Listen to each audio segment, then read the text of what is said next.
ഇന്ന് തന്നെ ഡൗൺലോഡ് ചെയ്യൂ. കാണൂ നിങ്ങളുടെ ഫേവറേറ്റ് ഷോസ്. ഏതായാലും രുക്മിണി സമാധാനമായിട്ടിരിക്കെ. ഞാൻ എന്തെങ്കിലും ഒരു വഴി നോക്കട്ടെ.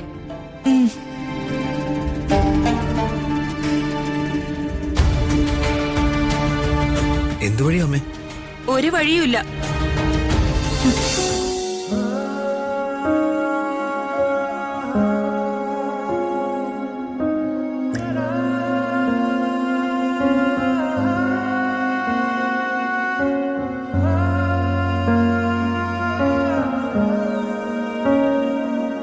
ഇതാ മോളെ കാപ്പി.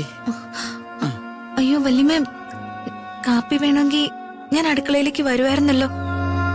വേണ്ട വേണ്ട, മോൾ ഇപ്പൊ അങ്ങോട്ടൊന്നും വരണ്ട. ദേ രാധമ്മ സർപ്പക്കളത്തിലെന്ന പോലെ നിക്കുക. പൂക്കില് കൊടുത്താലേ ദണ്ട ഇപ്പൊ തന്നെ തുള്ളും. ദാ മോള് കാപ്പി കുടിക്ക്, പരിവേശം മാറട്ടെ. കുടിച്ചോളാം. രാധമ്മയും പെൺമക്കളും യൂണിയനാ മോളെ. സമരസമിതി കൺവീനറാ എന്റെ മരുമോള് പ്രിയ. എല്ലാത്തിനും ഒരു തൊഴുത്തിക്കെട്ട. എന്റെ രാധമ്മ പാവ. അവള് പാവമല്ല, പാവയാ. എന്റെ പൊന്നു മോളെ, മോളൊരു പാവ ആയതുകൊണ്ടാ ഇങ്ങനെയൊക്കെ ചിന്തിക്കുന്നത്. ഈ രാധമ്മയുണ്ടല്ലോ, പാഷാണമാ പാഷാണം.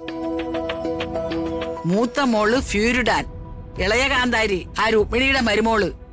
അവള് എലിവേഷോ. വല്യമ്മ അങ്ങനൊന്നും പറയരുത്. ഇതണ്ട, മോളിങ്ങനെ പാലും വെള്ളം പോലെ മണഗുണാഞ്ചി ആവരുതേ. നല്ല സ്ട്രോങ് ആയിട്ട് നിക്കണം.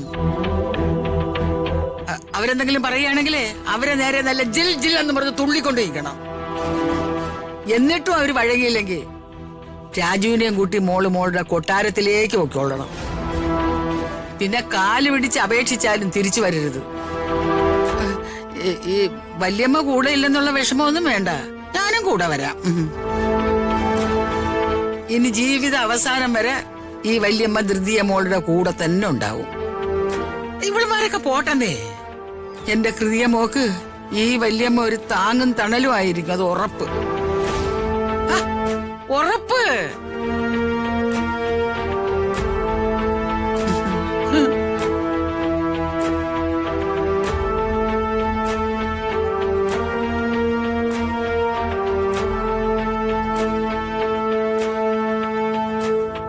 മോളെ, ഇങ്ങനെ ഇരുന്നാലോ മോളെ? എന്തെങ്കിലും കഴിക്കണ്ടേ? മോൾ എഴുന്നേക്ക്, എന്തെങ്കിലും കഴിക്കാം.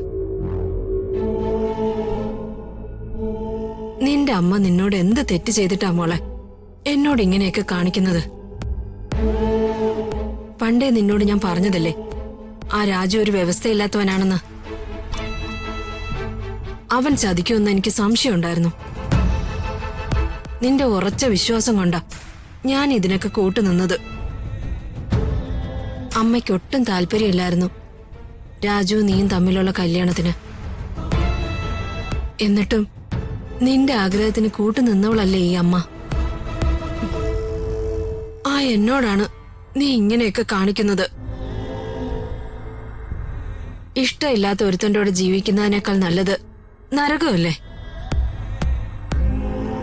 അവൻ ലോക ചതിയനാ. അവനെ മനസ്സിൽ ഓർക്ക പോലും മോള് ചെയ്യരുത്. മോൾ എഴുന്നേറ്റ് വാ, എന്തെങ്കിലും കഴിക്കും മോളെ. നിന്റെ ഇരിപ്പ് കാണുമ്പോ അമ്മയ്ക്ക് പേടിയാവുക. എന്റെ ദൈവമേ, സഹായത്തിനൊരു മനുഷ്യൻ പോലും ഇല്ല. ഞാൻ എന്ത് ചെയ്യും?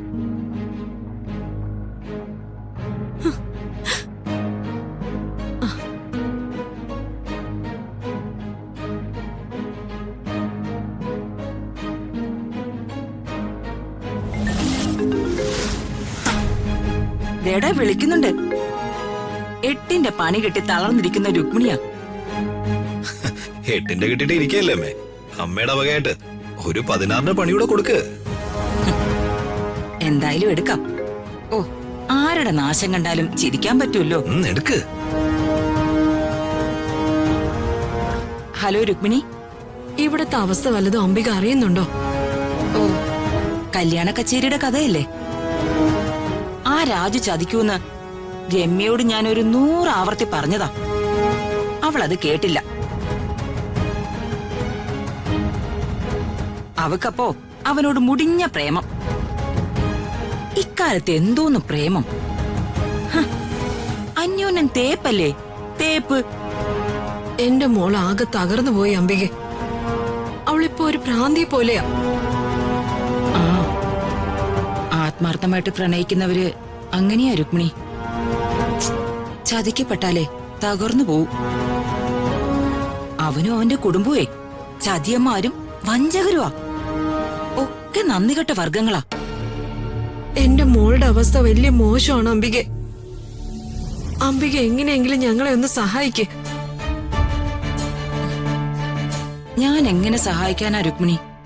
രൂപ എത്രയാ എന്റെ വെള്ളത്തിലായത്? രുക്മിണി എന്നോട് മേടിച്ച കാശ് തിരിച്ചു തരുമോ? ശോ, അതവിടെ നിക്കട്ടെ അംബികെ.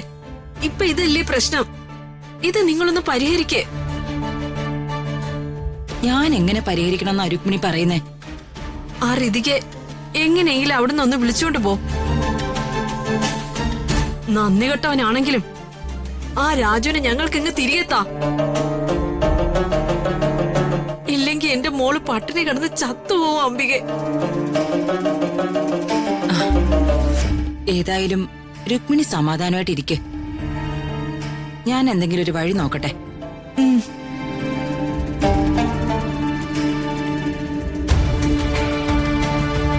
എന്തു വഴി അമ്മേ?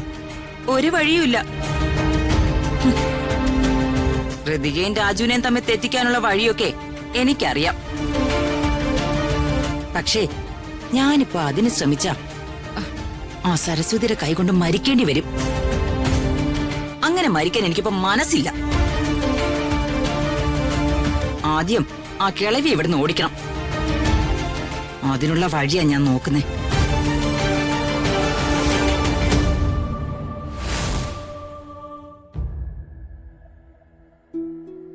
ഹൃതികയോട് നിനക്ക് വൈരാഗ്യം ഉണ്ടാവുന്നത് സ്വാഭാവികം. പക്ഷേ എനിക്ക് അവളോട് പകയൊന്നുമില്ല. അവൾ എന്നോടോ എന്റെ കുടുംബത്തോടോ യാതൊരു തെറ്റും ചെയ്തിട്ടില്ല. തെറ്റ് ചെയ്തത് നിന്റെ ഏട്ടനാണ്. അയാൾ എന്റെ അനിയത്തിയോട് ചെയ്തത് ചെറിയ തെറ്റൊന്നുമല്ല, വലിയ ചതിയാ. അത് ഞാൻ സഹിക്കില്ല. ഹരീഷേ, കണ്ടില്ലേ, അവൾ ഇതുവരെ മുറിയിൽ നിന്ന് ഇറങ്ങിയിട്ടില്ല. മാനസികമായിട്ട് ആകെ തകർന്നിരിക്കുക. ഒരുതരം ഭ്രാന്തിന്റെ വക്കിലെത്തി അവള്. ആ അവസ്ഥയിലെത്തിച്ചിട്ട് നിന്റെ ഏട്ടൻ ഹണിമൂൺ കൊണ്ടാടുക. ഇതൊന്നും ക്ഷമിക്കാൻ എന്നെ കൊണ്ട് പറ്റില്ല. ഞാനിത് പറയുമ്പോ നീ വിഷമിക്കേണ്ട കാര്യമൊന്നുമില്ല. അയാൾ എന്റെ പെങ്ങളോട് ഈ ദുഷ്ടത ചെയ്തു എന്ന് വെച്ച് ഞാൻ അയാളുടെ പെങ്ങളായ നിന്നോട് അങ്ങനെ ഒന്നും ചെയ്യില്ല. അത്തരം തരം താഴ്ന്നവനല്ലേ ഈ ഞാൻ. അകലെ